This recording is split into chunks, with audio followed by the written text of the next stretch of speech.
जय श्री कृष्णा दोस्तों, कैसे हैं आप सब। आशा करता हूँ आप सब बहुत अच्छे होंगे। दोस्तों आज की इस वीडियो में बताऊंगा कि फ्लिपकार्ट जैसी कंपनियां कैसे आपको बेवकूफ़ बनाती हैं, आपके पैसे ठगने की पूरी कोशिश करती हैं, आपके साथ फ्रॉड करती हैं। ये फ्रॉड दोस्तों मेरे साथ हो चुका है, एक्चुअली होते होते बचा है, बट मैं इससे सर्वाइव कर गया।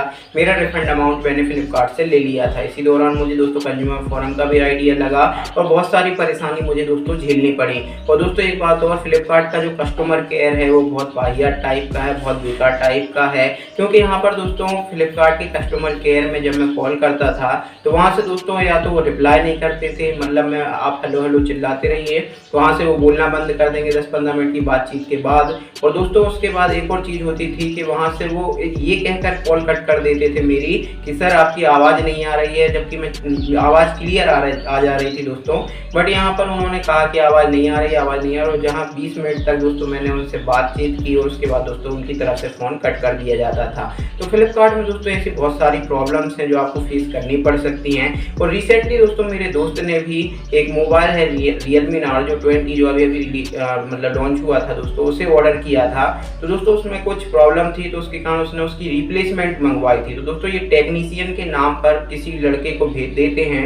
लड़का दोस्तों ऐसे ही मोबाइल को देखता है और उसके बाद दोस्तों चला जाता है और मन से ही दोस्तों घर बैठे रिजेक्ट कर देता है। और इतना ही नहीं दोस्तों, ये सब दोस्तों होता रहता है और ये सब दोस्तों फ्लिपकार्ट पे ज़्यादा होता है। वैसे तो दोस्तों मैंने फ्लिपकार्ट पे आज तक कभी भी शॉपिंग नहीं की है, बट दोस्तों मैंने फर्स्ट टाइम जो शॉपिंग की थी टेक्नो स्पार्क पावर 2 मोबाइल की, उसमें ही दोस्तों मुझे 2-2.5 महीने लग गए थे मेरा पैसा मुझे कंपनी से वापस लेने में। उसमें भी दोस्तों मुझे काफ़ी ज़्यादा प्रॉब्लम फेस करनी पड़ी थी। कंपनी का कहना था कि हमने पैसा आपका दे दिया है, आपके अकाउंट में चेक कीजिए या बैंक में जाइए, 4 डिस्प्यूट फॉर्म फिल कीजिए, और वहाँ पर दिखा रहा था रिफंड एक्सेप्टेड। बट दोस्तों ऐसा कुछ भी नहीं हुआ, ना बैंक में अमाउंट आया ना कहीं आया। उसके बाद दोस्तों कंज्यूमर फोरम का मुझे पता चला, तो बहुत सारी दोस्तों परेशानी मुझे झेलनी पड़ी। आइए दोस्तों मैं आपको डिटेल में इसके बारे में बताता हूँ, साथ ही साथ बताऊंगा दोस्तों कि यदि आपके साथ फ्लिपकार्ट की तरफ से किसी भी कंपनी की तरफ से ऐसा कोई फ्रॉड होता है तो आप इन चीज़ों को कैसे हैंडल कर सकते हैं। फ्लिपकार्ट को दोस्तों काफ़ी ज़्यादा इंप्रूवमेंट की ज़रूरत है, क्योंकि यहाँ पर कस्टमर परेशान होता है काफ़ी ज़्यादा। और एक बात और दोस्तों का है, जो फ्लिपकार्ट की प्लस मेंबरशिप है, मेरे दोस्त के पास जिसने Narzo 20 ऑर्डर किया था उसने दोस्तों प्लस मेंबरशिप ले रखी है, बट उसके साथ भी जो है कोई ज़्यादा जल्दी कस्टमर केयर का सपोर्ट देखने को नहीं मिलता। प्रॉब्लम सेम टू सेम दोस्तों बनी रहती है। तो प्लस मेंबरशिप के नाम से सिर्फ आपसे दोस्तों पैसे यहाँ पर लिए जाते हैं। तो दोस्तों बहुत ख़राब सर्विस लगी फ्लिपकार्ट की मुझे। हालांकि मैंने 1-2 ऑर्डर अमेजोन से भी किए हैं, बट यहाँ पर दोस्तों अमेजोन पर भी जब रिफंड प्रोसेस होती है तो वहाँ पर दोस्तों वो पहले ही से एक रिफंड का अकाउंट सेट करने को कह देते हैं। तो वहाँ पर दोस्तों आप रिफंड का अकाउंट जो है वहाँ पर सेट कर दीजिए। आप जब भी दोस्तों प्रोडक्ट को रिटर्न करते हैं 1 या 2 घंटे या इंस्टेंट जो है आपका रिफंड अमाउंट जो है आपके खाते में दोस्तों आ जाता है। तो वहाँ दोस्तों अमेजोन पर मुझे ज़्यादा कोई ऐसी प्रॉब्लम देखने को नहीं मिली, बट यहाँ फ्लिपकार्ट से दोस्तों मैंने 2 बार जो है इस चीज़ को सर्वाइव किया है। एक्चुअली एक बार मैंने पर्सनली 2.5 महीने परेशान हुआ हूँ। उसके बाद दोस्तों मेरे दोस्त है जो अभी इस प्रॉब्लम को फेस कर रहा है, उससे दोस्तों मैं निपटने की कोशिश कर रहा हूँ। आइए दोस्तों मैं आपको डिटेल में बताता हूँ एक्चुअली मेरे साथ हुआ क्या। दोस्तों बात कुछ ऐसी है कि जैसे कि आप जानते हैं मैं यूट्यूब पर वीडियोस बनाता हूं, तो मेरे पास जो है दोस्तों एक मोबाइल नहीं था अच्छा सा। मेरे पास ये है Tenor D2 मोबाइल, जिसमें दोस्तों काफ़ी बढ़िया है ये मोबाइल भी। बट यहाँ पर एक प्रॉब्लम ये है दोस्तों कि इसका जो कैमरा है 5 मेगापिक्सल का है, ये फिर भी ठीक ठाक फुटेज शूट कर लेता है, बट उतनी बेटर जो है क्वालिटी नहीं आ पाती। फिर भी दोस्तों मोस्टली मैंने वीडियोस इसी से बनाई है। ये 332 होने के कारण काफ़ी ज़्यादा हैंग होने लगा था, तो मैंने सोचा क्यों ना अब एक नए मोबाइल पर शिफ्ट किया जाए। तो यहाँ पर दोस्तों उस समय जिस समय मैंने टेक्नो स्पार्क पावर 2 मोबाइल और उसका कवर ऑर्डर किया था दोनों साथ में, उस समय दोस्तों मुझे वही मोबाइल ठीक लग रहा था, क्योंकि 16 मेगापिक्सल का मुझे फ्रंट कैमरा देखने को मिल जा रहा था उसमें। मैंने सोचा फिर भी दोस्तों काफ़ी अच्छी जो है इसमें फुटेज जो है कैप्चर हो जाएगी। तो मैंने दोस्तों 27 जुलाई 2020 को 9,999 रुपये का मोबाइल टेक्नो स्पार्क पावर 2, और साथ में दोस्तों टेक्नो मोबाइल में कवर नहीं आते दोस्तों साथ में, तो मैंने एक कवर भी जो है 165 रुपये का ऑर्डर किया था। दोनों चीज़ों का जो अमाउंट हो गया था टोटल वो था दोस्तों 10,134 रुपये, जो मैंने दोस्तों पेटीएम के थ्रू जो है पेमेंट कर दी थी। पेटीएम का एक ऑप्शन आता है तो उसके थ्रू दोस्तों मैंने जो है ये पेमेंट कर दी थी, तो जिसके कारण दोस्तों मुझे 10,134 रुपये पे करने पड़े थे पेटीएम से लिंक्ड अकाउंट से। यहाँ पर दोस्तों 27 जुलाई में ऑर्डर कन्फर्म हो जाता है। है। इसके बाद दोस्तों 31 जुलाई 2020 को मेरे पास मोबाइल जो है वो आ जाता है, डिलीवरी बॉय डिलीवर करके चला जाता है। तो 31 जुलाई को दोस्तों मेरे पास प्रोडक्ट रिसीव होता है, मोबाइल कवर नहीं आता है दोस्तों। अब दोस्तों मैं 31 जुलाई को मोबाइल चलाकर देखता हूँ तो फर्स्ट टाइम जब मैंने मोबाइल को चार्ज किया तो दोस्तों मुझे 40% तक ही चार्ज कर पाया। उसके बाद मोबाइल इतना ज़्यादा हीट हो गया था दोस्तों कि मुझे जो है चार्जिंग को बंद करनी पड़ी, नहीं तो फिर कोई ना कोई डिफेक्ट डेफिनेटली मोबाइल में आ जाता, क्योंकि बहुत ज़्यादा ओवर हीटिंग मोबाइल में हो रही थी, जो कि दोस्तों मैंने अपनी पुरानी वीडियो जो टेक्नो की डाली है उसमें दोस्तों क्लियरली बताया भी हुआ है। अब दोस्तों ये इसके साथ थोड़ा सा मुझे थोड़ी 2-3 प्रॉब्लम और देखने को मिली। के लिए मैंने दोस्तों फ्लिपकार्ट पर कंप्लेंट की। 1 अगस्त 2020 को दोस्तों मैंने जो है रिप्लेसमेंट ऑर्डर की टेक्नो स्पार्क पावर 2 की। मैंने दोस्तों रिप्लेसमेंट ऑर्डर की थी 1 अगस्त को, उसके बाद दोस्तों रिप्लेसमेंट जो है आनी थी। उसके बाद दोस्तों 5 अगस्त 2020 को मैंने सोचा कि हो सकता है 5 अगस्त 2020 को दोस्तों कवर जो था वो मैंने कैंसिल कर दिया था, क्योंकि यदि कवर तो दोस्तों बाद में भी ऑर्डर कर सकता था। अब दोस्तों यहाँ पर मुझे 5 अगस्त को ही जो है 6 अगस्त को दोस्तों मेरा रिफंड अमाउंट मेरे अकाउंट में आ गया था। 165 रुपये मेरे अकाउंट में सक्सेसफुली आ गए थे, जो कि मैंने कवर को कैंसिल किया था। उसके बाद दोस्तों 8 अगस्त में हमारे यहाँ जहाँ मैं रहता हूँ सिटी में, वहाँ पर दोस्तों टेक्नो स्पार्क पावर 2 की जो रिप्लेसमेंट थी वो दोस्तों आ गई थी। उसके बाद दोस्तों डिलीवरी बॉय ने मुझे कांटेक्ट किया कि आपकी जो है रिप्लेसमेंट है। तो यहाँ पर दोस्तों एक फॉल्ट निकल कर आता है डिलीवरी बॉय का भी, और यहाँ पर दोस्तों डिलीवरी बॉय का कोई फॉल्ट नहीं है, एक्चुअली फॉल्ट है फ्लिपकार्ट का, कि फ्लिपकार्ट ऐसी चीज़ों पर ध्यान नहीं देता जबकि कस्टमर सामने से कंप्लेंट कर रहा है। अब यहाँ पर दोस्तों 7 या 8 अगस्त में मेरा प्रोडक्ट मेरी सिटी में आ गया था, तो उसने मुझे कांटेक्ट किया कि सर आपकी रिप्लेसमेंट है। उसने दोस्तों कहा कि आप यहाँ से स्टेशन पर आ जाइए, मैं स्टेशन पर खड़ा हुआ हूँ। मैंने कहा भाई रिप्लेसमेंट है, होम डिलीवरी है, आप होम डिलीवर करो। तो वो कहता है दोस्तों कि यहाँ पर सर आपका प्रोडक्ट रिप्लेसमेंट में है, आपको यहीं पर आना पड़ेगा, यहाँ पर मैं खड़ा हूँ। तो दोस्तों मैं यहाँ से जो है लगभग आप ऐसा समझ सकते हैं कि यहाँ से 4 किलोमीटर दूर स्टेशन पड़ जाता है दोस्तों। तो मैं वहाँ पर दोस्तों स्टेशन गया। अब स्टेशन पर दोस्तों वो बंदा नहीं था, उसको कांटेक्ट किया। तो दोस्तों एक्चुअली ये जो कस्टमर केयर वाले होते हैं, पहले फ्लिपकार्ट को कॉल जाता है, फिर फ्लिपकार्ट से दोस्तों कस्टमर केयर को, वहाँ पर दोस्तों जो डिलीवरी बॉय उसको कॉल जाता है। इस टाइप से कुछ सिस्टम है जो काम करता है, क्योंकि काफ़ी ज़्यादा टाइम लग जाता है कॉन्टैक्ट करने में। तो यहाँ पर दोस्तों मैंने कॉन्टैक्ट किया और लगभग दोस्तों उसने कहा कि 10 मिनट में आ रहा हूँ, 10 मिनट में आ रहा हूँ, बाकी जगह डिलीवर करता रहा वो प्रोडक्ट को, और 2 घंटे तक दोस्तों वो नहीं आया। 2 घंटे दोस्तों काफ़ी ज़्यादा होते हैं, और इंतजार करने के बाद दोस्तों मैं वहाँ से फिर घर आ गया था। 11 अगस्त 2020 को दोस्तों इसकी कंप्लेंट जो है मैंने कॉलिंग बैक के ऑप्शन के जरिए फ्लिपकार्ट से जो है कॉलिंग बैक किया। उन्हें दोस्तों मैंने बताया कि सर ऐसी प्रॉब्लम है, आपका लड़का नहीं आया, मुझे काफ़ी ज़्यादा परेशानी हुई इसके लिए, और मेरी रिप्लेसमेंट भी उसने नहीं दी है। उसके बाद दोस्तों 12 अगस्त 2020 को मेरी रिप्लेसमेंट कैंसिल हो गई। जी हाँ दोस्तों, यहाँ पर 12 अगस्त 2020 को मेरे मोबाइल की जो रिप्लेसमेंट थी वो फ्लिपकार्ट के द्वारा कैंसिल कर दी गई। मैं दोस्तों इसके बाद मैंने फ्लिपकार्ट से कांटेक्ट किया, तो उन्होंने कहा कि मल्टीपल अटेम्प्ट्स होने के कारण ये हुआ। मैंने कहा मल्टीपल अटेम्प्ट्स नहीं हुए हैं। एक्चुअली दोस्तों हुआ क्या था कि उस लड़के ने अपने मन से ही जो है रिप्लेसमेंट को कैंसिल कर दिया था वहाँ से, क्योंकि दोस्तों जब लड़का उस दिन नहीं आया था और मैं घर आ गया था, तो उसके दूसरे दिन उसने फिर से मुझे कॉल किया था और फिर से मुझे कहा था कि स्टेशन पर आ जाओ।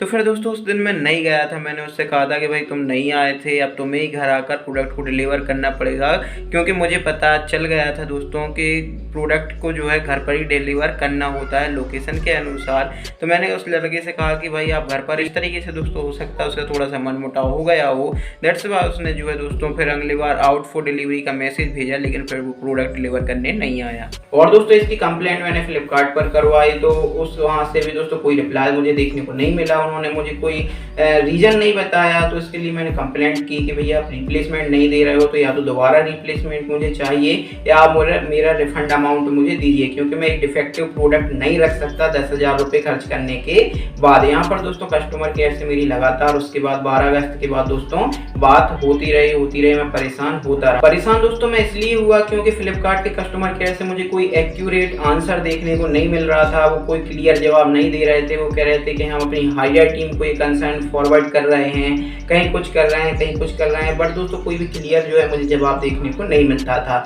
12 अगस्त के बाद उन्होंने कहा कि सर आपको 13 अगस्त तक जो है शाम के 7 बजे तक टीम आपसे कॉन्टैक्ट करेगी। दोस्तों आप इस तरीके से 13 अगस्त हो गया, 14 अगस्त हो गया, मैंने बार बार जो है फ्लिपकार्ट से कॉन्टैक्ट किया। दोस्तों यहीं बीच मुझे एक बहुत बड़ी प्रॉब्लम फेस करनी पड़ी कि उन्हें दोस्तों मैं 10-15 मिनट तक अपना पूरा जो मेरे साथ हुआ है वो पूरा दोस्तों डिटेल में मुझसे पूछते, मैं हर बार दोस्तों डिटेल में उन्हें बताता, उसके बाद मुझे वो कोई जवाब नहीं देते स्पेसिफिक की टीम कॉन्टैक्ट करने वाली है नहीं करने वाली है। उसके बाद दोस्तों इतनी बात करने के बाद दोस्तों या तो कस्टमर केयर वाले चुप हो जाते, बोलते ही नहीं कुछ भी, और उसके बाद दोस्तों या तो फिर ये कह के कॉल कट कर देते कि सर आपकी आवाज़ नहीं आ रही है, आपकी आवाज़ नहीं आ रही है, इसी वजह से आपकी कॉल कट की जा रही है। ये दोस्तों बहुत ही ज़्यादा वाहियात और घटिया किस्म की जो है फ्लिपकार्ट की सर्विस है। फ्लिपकार्ट को इसे सुधारना चाहिए। मैं तो खैर आगे से जो है फ्लिपकार्ट से कोई भी सामान मंगवाने वाला नहीं हूँ दोस्तों। ये बहुत बड़ा सबक था मेरे लिए। ये ऐसी कंपनियां अगर ऐसी सर्विस प्रोवाइड करेंगी तो आई डोंट थिंक कि मैं कुछ खरीदना दोस्तों पसंद करूँगा। बट दोस्तों यहाँ काफ़ी ज़्यादा गोलमाल और झोलझाल करता है फ्लिपकार्ट। यहाँ पर दोस्तों मेरी बार बार कांटेक्ट होता रहा फ्लिपकार्ट से, जब तक मैंने उन्हें बार बार हाईलाइट नहीं करवाया इशू को। उसके बाद दोस्तों फाइनली 17 अगस्त को मेरे पास जो है कॉल आया था। अब 17 अगस्त में भी दोस्तों 20-25 मिनट बंदे से बात हुई, मैंने उसे प्रॉब्लम समझाया कि भाई ऐसा ऐसा हुआ है। तो वहाँ से दोस्तों फाइनली उसने रिटर्न को दोस्तों अप्रूव किया। जी हाँ दोस्तों, वहाँ से उन्होंने 17 अगस्त को अप्रूव कर दिया रिटर्न को। उसके बाद दोस्तों 18 अगस्त को जो है मेरा मोबाइल का पिकअप हो गया था। 18 अगस्त को पिकअप होने के बाद दोस्तों 19 अगस्त को मेरे फ्लिपकार्ट अकाउंट में लिखा आने लगा कि आपका जो रिफंड है वो इनिशिएट हो चुका है शाम के 7:24 पर। और ये दोस्तों 20 अगस्त 2020 तक आपके अकाउंट में दोस्तों चला जाएगा शाम के 7:24 तक। अब दोस्तों 19 अगस्त को मेरे पास कोई भी जो है अमाउंट नहीं आया। उसके बाद दोस्तों मैं इंतजार करा, लेकिन 20 अगस्त को भी जो है मेरे अकाउंट में कोई पैसा नहीं आया। फाइनली दोस्तों 21 अगस्त 2020 को मैंने फिर से फ्लिपकार्ट के कस्टमर केयर में कॉल किया कि भाई मेरा अमाउंट नहीं आया है। तो वहाँ से दोस्तों मुझे जवाब मिला कि सर आपका अमाउंट सेलर की तरफ से भेज दिया गया है, बैंक में कॉन्टैक्ट कीजिए। और उसके बाद दोस्तों फिर मैंने बैंक से कांटेक्ट किया। बैंक में कांटेक्ट करता दोस्तों स्टेट बैंक में, तो वहाँ मुझसे कहते हैं कि यहाँ पर चार्ज डिस्प्यूट जैसी कोई सुविधा नहीं है और आपका अमाउंट नहीं आया है। एक्चुअली दोस्तों यहाँ पर मुझे बैंक में काफ़ी परेशान होना पड़ा, बट बैंक में दोस्तों परेशान होना पड़ सकता है क्योंकि कोरोना का दोस्तों टाइम चल रहा था और बैंक में दोस्तों काफ़ी लंबी लाइन लगती है। और इसी वजह से दोस्तों मुझे हर बार जो है बैंक जाना पड़ता। वो भी दोस्तों मेरे पिताजी का अकाउंट जो है वो लिंक है, क्योंकि मेरा अकाउंट जो है उसमें मेरा स्टेट बैंक में अकाउंट है बट उसमें कोई अमाउंट नहीं है। मैंने पापा के जो है अकाउंट से पैसे पे कर दिए थे, क्योंकि नंबर दोनों का सेम है दोस्तों, एक ही नंबर से 2 बैंक अकाउंट लिंक हो जाते हैं।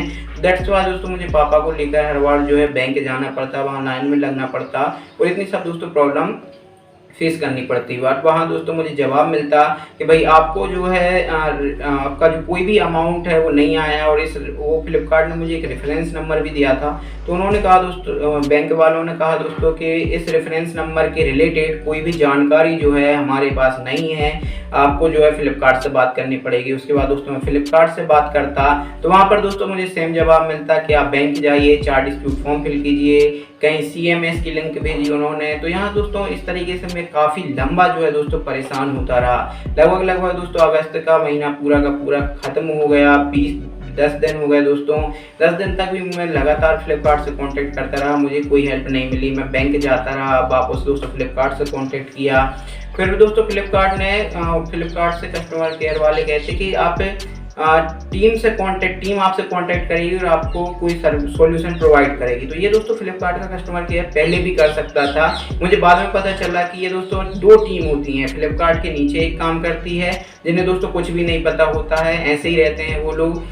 वो सिर्फ वही बताते हैं रट्टू तोते जैसा, जो कि उनके लैपटॉप पर या डेस्कटॉप पर मॉनिटर पर दोस्तों दिखता है। उसके अलावा कोई भी जानकारी वो प्रोवाइड नहीं करते हैं। उसके बाद दोस्तों एक ऊपर की टीम होती है जिन्हें भी दोस्तों वही जानकारी वो शेयर करते हैं जो दोस्तों उनके लैपटॉप पर दिखती है, और ज़्यादा से ज़्यादा वो कुछ एक्स्ट्रा डिटेल आपको दे देते हैं। उसके अलावा कोई भी जो है काम नहीं करते हैं। यहाँ पर दोस्तों कस्टमर केयर ने फिर मेरी अपनी टीम को जो है कंसर्न फॉरवर्ड किया। उसके बाद दोस्तों टीम ने मुझे 2-3 दिन में फिर दोस्तों वही 24 घंटे में करने, ये 48 घंटे 72 घंटे हो गए। फिर दोस्तों कहीं जाकर जो है टीम ने मुझे कांटेक्ट किया। अब यहाँ पर दोस्तों टीम ने मुझसे साफ शब्दों में कह दिया था कि आपको बैंक से ही हेल्प मिलेगी, फ्लिपकार्ट आपकी कोई भी जो है हेल्प नहीं कर सकता। उसमें भी दोस्तों मुझे आधे घंटे, 45 मिनट, 1 घंटे इस तरीके से दोस्तों बात करनी पड़ी है फ्लिपकार्ट के कस्टमर केयर से, क्योंकि वहाँ से दोस्तों रट्टू तोते जैसा अभी जो है बिल्कुल सेम टू सेम एक ही बात को दोहराते जाते कि आपका अमाउंट भेज दिया है, बैंक से बात करो, आपका अमाउंट भेज दिया है, बैंक से बात करो। ये भी दोस्तों एक बहुत वाहियात सर्विस लगी मुझे, क्योंकि काफ़ी ज़्यादा परेशान हो चुका था। फिर मैंने दोस्तों पूरी कोशिश की कि मैं बैंक में ही डिटेल निकलवा लूँ, अपनी बैंक से ही कांटेक्ट करूँ। अब जब कस्टमर केयर कह रहा है तो शायद मुझे बैंक से ही कांटेक्ट करना पड़ेगा। तो इतनी बार दोस्तों बैंक से कांटेक्ट किया मैंने, फिर बैंक गया, फिर उन्होंने मुझे सेम टू सेम जवाब दिया कि भैया इस रेफरेंस नंबर के उसमें हमारे पास कोई भी जानकारी नहीं है और चार्ट डिस्प्यूट जैसी कोई भी यहाँ पर जो है आपको सुविधा देखने को नहीं मिलने वाली है। तो दोस्तों फिर CMS का जो ऑप्शन होता है, मैं वहाँ पर गया, ऑनलाइन कंप्लेंट फाइल करने की कोशिश की, बट दोस्तों जो उन्होंने रेफरेंस नंबर दिया था वो वहाँ पर गलत शो कर रहा था। वो शो कर रहा था कि ये रेफरेंस नंबर नहीं है, सही रेफरेंस नंबर भरिए। तो दोस्तों रेफरेंस नंबर गलत हो गया। फिर मैंने फ्लिपकार्ट से कॉन्टेक्ट किया कि भैया ये रेफरेंस नंबर गलत बता रहा है। तो उन्होंने कहा कि सर आप मैच कर लीजिए। अब मैच करने के बाद उन्होंने वही का वही रेफरेंस नंबर बता दिया। उन्होंने कहा ये रेफरेंस नंबर सही है दोस्तों।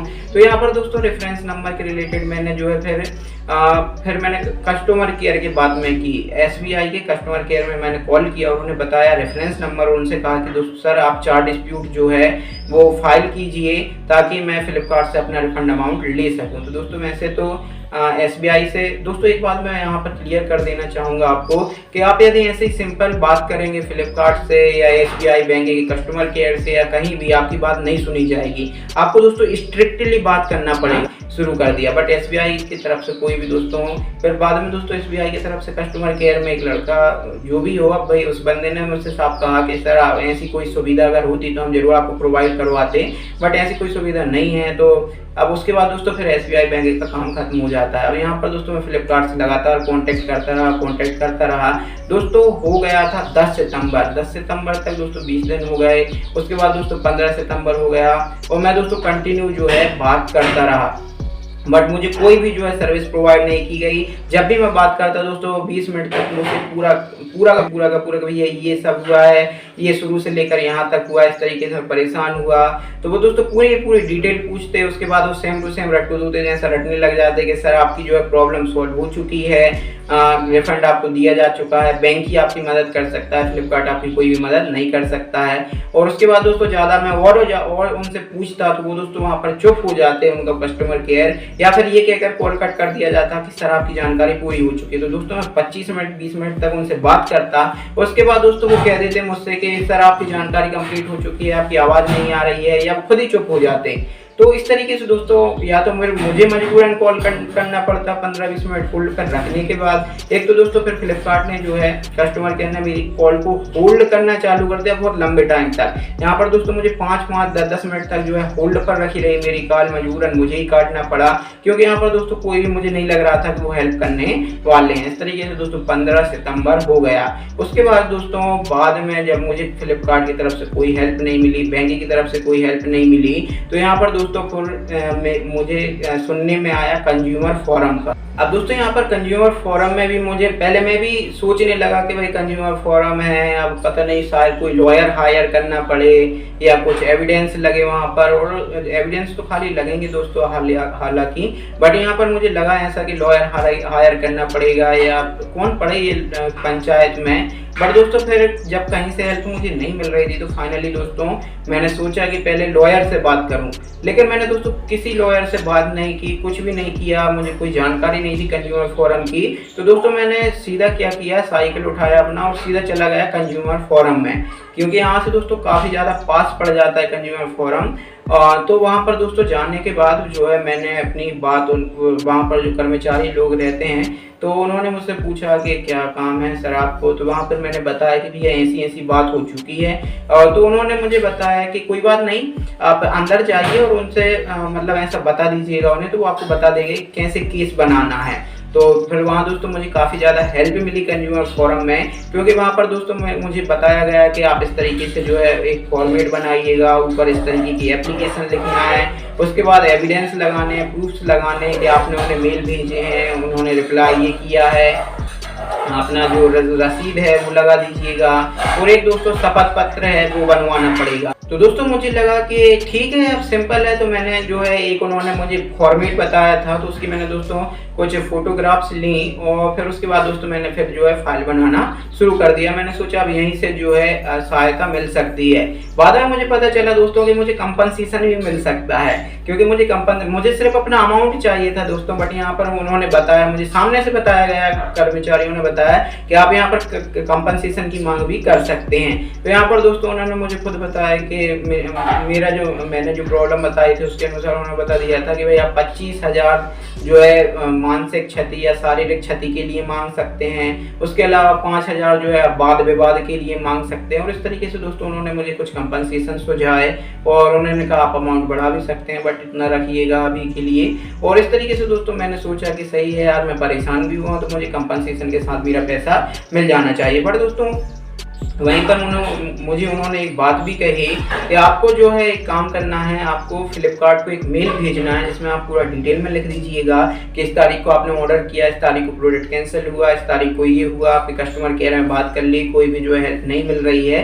तो इस तरीके से दोस्तों मैंने फिर से फ्लिपकार्ट को एक मेल भेज दिया, और मैंने वहाँ पर लिख भी दिया साथ में मेरी तरफ से कि भैया हम तो कंज्यूमर फोरम जा रहे हैं, अब इसके अलावा मेरे पास कोई ऑप्शन है नहीं है, और आप लोग भी हेल्प नहीं कर रहे हो, बैंक भी मना कर रहा है हेल्प करने से, और बैंक में से तो कर भी क्या सकता है दोस्तों, अब उनके पास नहीं है जानकारी, होती तो वो दे देते।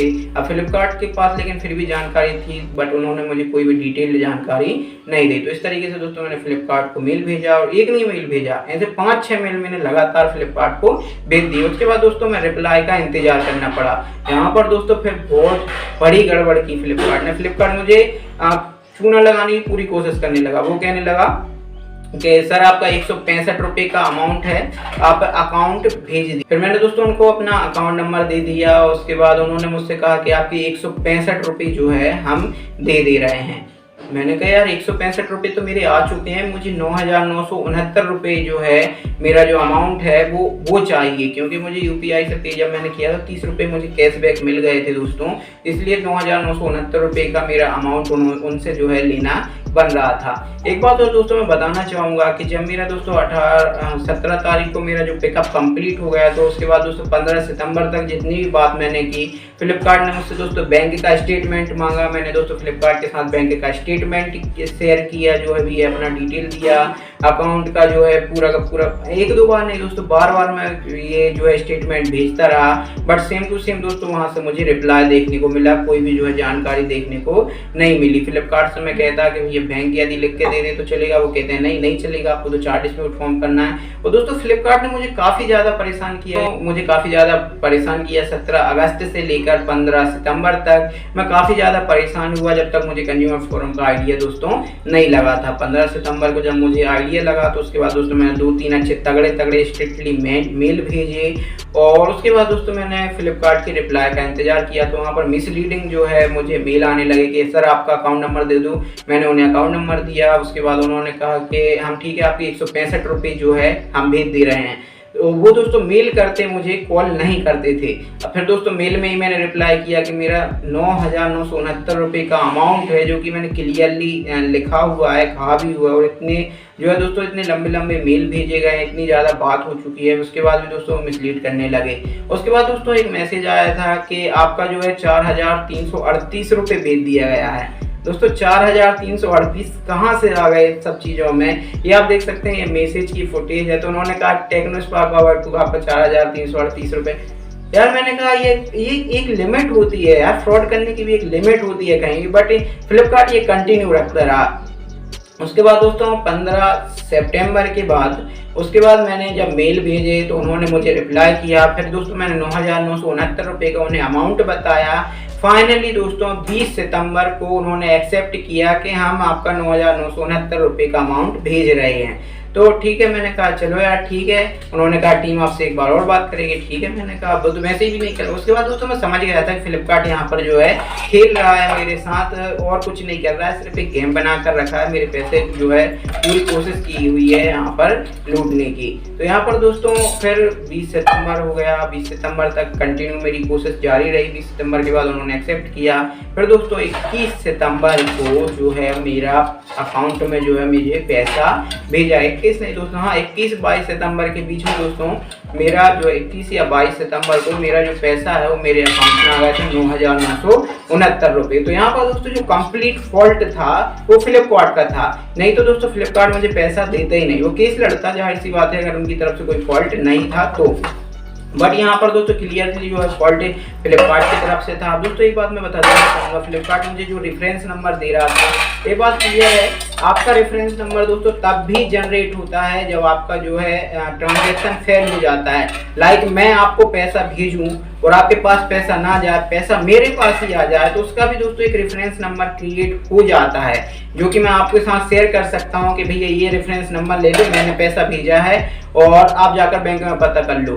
तो यहाँ पर दोस्तों क्लियरली मुझे पता है कि पैसा मेरे पास ही है, बट रेफरेंस नंबर जनरेट हो चुका है और मैं आपको रेफरेंस नंबर दे दूंगा। तो इस तरीके से दोस्तों मुझे लगा है कि ये सब पूरा खेल चला। तो यहाँ पर दोस्तों फ्लिपकार्ट का बहुत ही ज़्यादा बेकार एक्सपीरियंस रहा है। इसी के साथ दोस्तों फ्लिपकार्ट जो है टेक्नीशियन, दोस्तों जब भी आप मोबाइल ऑर्डर करते हैं तो उसके बाद दोस्तों एक और जो है किस्सा होता है आपके साथ कि आप जब ऑर्डर करते हैं तो उसकी यदि आपको प्रोडक्ट डिफेक्टिव निकलता है तो आप दोस्तों सिंपली उसकी रिप्लेसमेंट की मांग करते हैं। टेक्नीशियन विजिट होता है, टेक्नीशियन के नाम पर दोस्तों फ्लिपकार्ट किसी को भी भेज देता है। अभी दोस्तों मेरे दोस्त ने जो रियलमी का नार्जो मोबाइल जो है ऑर्डर किया था, उसकी रिप्लेसमेंट जो मंगवाई थी उसने, तो उसके जो टेक्नीशियन आया था वो बच्चों को भेज दिया था दोस्तों। अब यहाँ पर ये नहीं है कि बच्चे आते हैं तो वो चेक नहीं कर सकते, बट दोस्तों ऐसे ही मोबाइल हिलाया घुमाया, उसके बाद दोस्तों कंप्लेंट को सही डाल दिया, या फिर घर बैठे जो है अपना क्या है क्लिक कर दिया कि हाँ मोबाइल में कोई डिफेक्ट नहीं है। ये दोस्तों कम्प्लीटली रॉन्ग है और मानता हूँ कि ये बात जो है फ्लिपकार्ट को नहीं पता, लेकिन आप जब हम कंप्लेंट करते हैं तब तो फ्लिपकार्ट को ये सब चीज़ें प्रॉब्लम जो है रिजॉल्व करनी चाहिए। ये सब दोस्तों होता है। अब आप दोस्तों आपके साथ यदि कभी भी ऐसा कोई फ्रॉड होता है तो घबराने की कोई बात नहीं है, कोई भी दिक्कत नहीं है। आपको दोस्तों एक बार बस सिर्फ एक बार फ्लिपकार्ट से बात कीजिए कि इशू रिजॉल्व कर रहा है या नहीं कर रहा है, और यदि बैंक का चक्कर है तो सिर्फ एक बार जाइए बैंक में, पता कीजिए कहीं बैंक में आपका अमाउंट तो नहीं अटका हुआ है। उसके बाद दोस्तों सिंपल प्रोसेस बता रहा हूँ, उसके बाद सीधा आप कंज्यूमर फोरम में जाना, सीधा दोस्तों, क्योंकि आप यहाँ पर परेशान होते हो, आपको आपका पैसा कंपनसेशन के साथ आपको लेना चाहिए। फ्लिपकार्ट ही नहीं दोस्तों, कोई भी कंपनी हो, कोई भी कंपनी आपको ऐसी सर्विस प्रोवाइड करती है। और एक बात और दोस्तों, आप कोई भी आइटम मंगाते हैं, चाहे वो कपड़ा हो, चड्डी बनियान हो, मोबाइल हो, कवर हो, और टीवी हो, फ्रिज हो, कूलर, कुछ भी दोस्तों, आप इनफैक्ट एक छोटा सा चॉकलेट भी मंगवाए ना किसी भी ऑनलाइन कंपनी से, तो वहाँ दोस्तों उनकी एक वीडियो जरूर बनाए कि ये देखिए ये बिल है इसका और ये मैं आपके सामने प्रोडक्ट ओपन कर रहा हूँ, ताकि दोस्तों आपके पास एक तगड़ा प्रूफ रहता है उसके लिए। क्योंकि मैं दोस्तों वीडियो बनाते रहता हूं, तो मैंने दोस्तों क्लियरली वीडियो बनाया था उसका अनबॉक्सिंग का, तो इसलिए मेरे पास क्लियर प्रूफ था दोस्तों, क्लियरली सब कुछ था। जो कि हालांकि मैंने डिफेक्टिव वाली वीडियोस जो है यूट्यूब पर अपलोड नहीं की थी, क्योंकि वो कोई देखता नहीं है और वो कोई देखना क्यों पसंद करेगा यदि मैं कुछ खराबी बताऊंगा उसमें, तो क्योंकि मैं भी दोस्तों चांसेस होते हैं कि प्रोडक्ट आपके पास डिफेक्टिव रिसीव हो जाए, तो आप उसका रिव्यू नहीं दे सकते हैं, और दे सकते हैं बट वही है कि आपका रिव्यू गलत जाएगा, क्योंकि बहुत सारे आइटम रहते हैं वो सही भी जाते हैं। तो इसलिए दोस्तों अगर पास कोई प्रोडक्ट रिसीव होता है तो प्लीज़ उसका एक कंफर्म एविडेंस आपके पास रखें। और इनफैक्ट दोस्तों जब तक वो इशू प्रॉब्लम सॉल्व नहीं हो जाए, जब तक ये क्लियर नहीं हो जाता है कि हाँ भाई आपका मैटर रिजॉल्व हो गया, किसी भी चीज़ को डिलीट ना करें, कॉल रिकॉर्डिंग्स को रखें। आपके मोबाइल में भी कॉल रिकॉर्डिंग का ऑप्शन नहीं है तो दोस्तों एक एप्लीकेशन डाउनलोड कर लीजिए, ऑटो कॉल रिकॉर्डर है, सर्च कीजिए, आपको बहुत सारी एप्लीकेशन मिल जाएगी, वहाँ पर दोस्तों आपकी कॉल्स ऑटोमेटिकली रिकॉर्ड होना चालू है। आपके पास दोस्तों क्लियरली प्रूफ हैं, समझ जाइए आप पक्का जीतेंगे, और यदि प्रूफ नहीं है तो भी आप जीत जाएंगे। आपके पास दोस्तों फिर भी कुछ ना कुछ एविडेंस तो वहाँ पर रहता ही है। तो यहाँ पर दोस्तों आप कुछ भी मंगाते हैं, एक बात याद रखें, उसकी दोस्तों अनबॉक्सिंग वीडियो जरूर बनना है। ऐसा ना हो कि आपके पास मोबाइल का डब्बा है, आपने मोबाइल का डब्बा खोला, उसमें मोबाइल नहीं था लेकिन आपने वीडियो नहीं बनाया, कंपनी कह देगी कि हमने मोबाइल भेजा था, आपने रख लिया होगा और खाली डब्बा में बता रहे हो। अब सब इस केस में दोस्तों आपको बहुत ज़्यादा प्रॉब्लम फेस करनी पड़ेगी जीतने के लिए अपने केस को, क्योंकि यहाँ पर आपके पास क्लियर एविडेंस नहीं रहता। तो कभी भी ऐसा हो अपनी वीडियो जरूर अपने पास रखें। और यहाँ पर दोस्तों एक बात तो क्लियर है कि मैं फ्लिपकार्ट से कुछ भी खरीदने से पहले 2 बार तो जरूर सोचूंगा दोस्तों, 2 नहीं 10 बार सोचूंगा कि अगर नेक्स्ट टाइम ऐसा कुछ हुआ, हालांकि दोस्तों नेक्स्ट टाइम ऐसा कुछ हुआ तो मैं इजीली हैंडल कर पाऊंगा उस चीज़ को, क्योंकि यहाँ मुझे पता है फ्लिपकार्ट से मुझे एक बार बात करनी है और ज़्यादा से ज़्यादा बैंक में अगर रिफंड जैसा कुछ इशू हुआ तो बैंक में मुझे एक बार बात करनी है, उसके बाद सीधा मुझे कंज्यूमर फोरम जाना है और एप्लीकेशन वहाँ पर केस जो है फाइल कर देना है, नोटिस जाएगा, प्रॉब्लम सॉल्व हो जाएगी ऑटोमेटिकली, क्योंकि आधे से ज़्यादा काम तो नोटिस में ही हो जाता है। तो इस तरीके से दोस्तों फ्लिपकार्ट जैसी कंपनी हमारे साथ फ्रॉड करती हैं, स्कैम करने की पूरी कोशिश करती हैं। और आप देख सकते हो दोस्तों 27 जुलाई से लेकर 22 सितंबर तक कितना ज़्यादा मुझे परेशानी हुई होगी, लगातार 5-5, 6-6 बार उनसे बात कर रहे हैं, क्योंकि जब भी बात करता है यार वो कॉल कट कर देते। बहुत घटिया यहाँ मुझे फ्लिपकार्ट ने दी। मेरा तो दोस्तों दिमाग का दही हो गया था, पूरा कंफ्यूज हो गया था मैं यार कि यहाँ पर मुझे हेल्प मिलने वाली है नहीं, पर फाइनली दोस्तों कंज्यूमर फोरम की सहायता से एक्चुअली मेरा केस दायर ही नहीं हो पाया, क्योंकि केस लगाने से पहले ही दोस्तों नोट मेरे में ही दोस्तों जब मैंने ये सब बातें रखी थी, ये बात कही थी, उसके बाद ही दोस्तों उन्होंने मुझे 9,969 रुपये का अमाउंट जो है लौटा दिया था मेरे बैंक अकाउंट में। तो इस तरीके से दोस्तों ये स्कैम होते हैं। कोशिश करें आपके साथ ऐसा कोई भी फ्रॉड ना। बाकी दोस्तों एक तरीका सिंपल यही है कि आप कंपनी से बात करें, बैंक जैसा यदि कोई बीच में हो इंटरमीडिएट सेक्शन तो उसमें बात करें और उसके बाद दोस्तों तीसरा सीधा कंज्यूमर फोरम में जाएं। और इसी के साथ दोस्तों ऑनलाइन शॉपिंग में आपको एक फैक्ट और बता देना चाहूँगा, एक बात और क्लियर कर देना चाहूँगा, कभी भी ऑनलाइन पेमेंट ना करें। मैं ये नहीं कहता कि ऑनलाइन पेमेंट करना बुरा है या सिक्योर नहीं है, बट यहाँ पर दोस्तों यदि कुछ भी लफड़ा होता है तो आपका पैसा फंस चुका रहता है पहले ही। तो कोशिश करें कि जो भी सामान मंगवाएं कैश ऑन डिलीवरी मंगवाएं। आपके हाथ में प्रोडक्ट आया आप पैसे दे दो, सिंपल है दोस्तों, आपके हाथ में प्रोडक्ट आया पैसे दे दो। उसके अलावा यदि आप ऑनलाइन पेमेंट कर देते हैं, आपका प्रोडक्ट आया कहीं का कहीं चला गया, भैया वहाँ से कह दिया गया कि प्रोडक्ट डिलीवर कर दिया गया, फिर फंस गए, आपके पास प्रोडक्ट आया ही नहीं, वहाँ से दोस्तों उन्होंने डिलीवर शो कर दिया, कुछ भी हो सकता है भाई। यहाँ पर जरूरी नहीं है फ्लिपकार्ट में जो कस्टमर काम कर, जो मतलब कर्मचारी काम करते हैं वो आपके साथ ऐसा कर सकते हैं, कुछ भी हो सकता है। और यहाँ पर दोस्तों फ्लिपकार्ट को ऐसे जो हैं इशू रिजॉल्व जरूर करने चाहिए। बाकी दोस्तों यदि आपको ये वीडियो दोस्तों फिर भी यदि आपको पसंद आया हो, कुछ हेल्प मिली हो तो प्लीज़ दोस्तों वीडियो को लाइक करें और दोस्तों अपने दोस्तों के साथ शेयर जरूर करिएगा इस वीडियो को। यदि किसी को ऐसा कोई प्रॉब्लम है उसे शेयर करिएगा ताकि वो ऐसी प्रॉब्लम्स को हैंडल कर सके, आसानी से रिजॉल्व कर सके और ज़्यादा परेशान दोस्तों ना हो। क्योंकि यहाँ पर दोस्तों मुझे काफ़ी ज़्यादा परेशान होना पड़ा यार, 2 महीने मेरे पूरे कम्प्लीटली बर्बाद हो गए थे, क्योंकि एक बार नहीं मुझे बार बार कॉल करना पड़ता था। और यहाँ पर दोस्तों फ्लिपकार्ट में एक और घटिया बात ये है कि जब आप कॉल मी का डालते हो तो वहाँ पर दोस्तों कुछ समय बाद वो ऑप्शन ख़त्म कर देते हैं फ्लिपकार्ट वाले। अब वहाँ पर कॉल मी बैक का ऑप्शन ही नहीं शो होता आपके पास, तो आप उनसे कॉल मी बैक भी नहीं करवा सकते। फिर आप तो चैट में बात करिए आप, या तो फिर ईमेल के थ्रू बात करिए। और जहाँ तक मुझे ध्यान है दोस्तों हायर टीम जो है वो आपसे कांटेक्ट करने की बहुत कम कोशिश करती है, मतलब मुश्किल है आपके पास 1 या 2 कॉल आ जाएं, नहीं तो फिर आप कंटिन्यू दोस्तों वही कॉल में बैक करना पड़ेगा। वही दोस्तों आपके सामने वही बात करने वाले आ जाएंगे नीचे लेवल के, तो उसके बाद अपर लेवल आएगा तो वो टीम से बात करवाएंगे ही नहीं आपकी, कोई जो है कुछ भी डाल देंगे। और एक तो दोस्तों एक और बात यहाँ पर होती है, गलत इशू डाल देते हैं वो दोस्तों। जैसे आप कहेंगे कि भाई मेरा ये कंसर्न है, वो कुछ के कुछ लिख देंगे, आपको पता नहीं है क्योंकि आप कॉल पर हैं तो आप इंस्टेंटली चेक नहीं कर सकते। आप कॉल कट करेंगे फ्लिपकार्ट में जाएंगे, पता चलिए कुछ और ही इशू है, फिर आप दोबारा कॉल करेंगे कोई और उठाएगा और सेम टू सेम लफड़ा चलता रहेगा। तो दोस्तों ये सब होता है यार, ऐसी कंपनियों में काफ़ी ज़्यादा आपको परेशान होना पड़ सकता है दोस्तों। इसके अलावा भी आपको एक फ्लिपकार्ट पर इशू देखने को मिलेगा। जब भी आप किसी प्रॉब्लम में पड़ते हैं तो आप वहां पर एक इशू क्रिएट करवाते हैं टीम के द्वारा उनकी। जब भी आप कस्टमर केयर को बात करते हैं तो उनसे एक जो है आप एक इशू क्रिएट करवाते हैं कि भाई ये प्रॉब्लम क्रिएट कर दीजिए। बट दोस्तों उसमें भी एक प्रॉब्लम ये होती है कि जब भी आप कॉन्टैक्ट करेंगे कस्टमर केयर से तो आपका जो इशू है वो लिखा आ जाएगा मार्क्ड एज रिजॉल्व्ड। तो मतलब दोस्तों आपका जो इशू है, कंसर्न है, वो रिजॉल्व हो गया। भला ही दोस्तों आपका इशू जो है वो रिजॉल्व नहीं हुआ है। मैंने खुद बात की थी जब कस्टमर केयर से, तो मैंने उनसे कहा कि भैया जो है कि ये जो है इशू रिजॉल्व नहीं हुआ है, बट फिर भी आप क्यों इसे जो है मार के आज रिजॉल्व कर दे रहे हो। तो वो दोस्तों मुझे समझ में बिल्कुल भी नहीं आया था।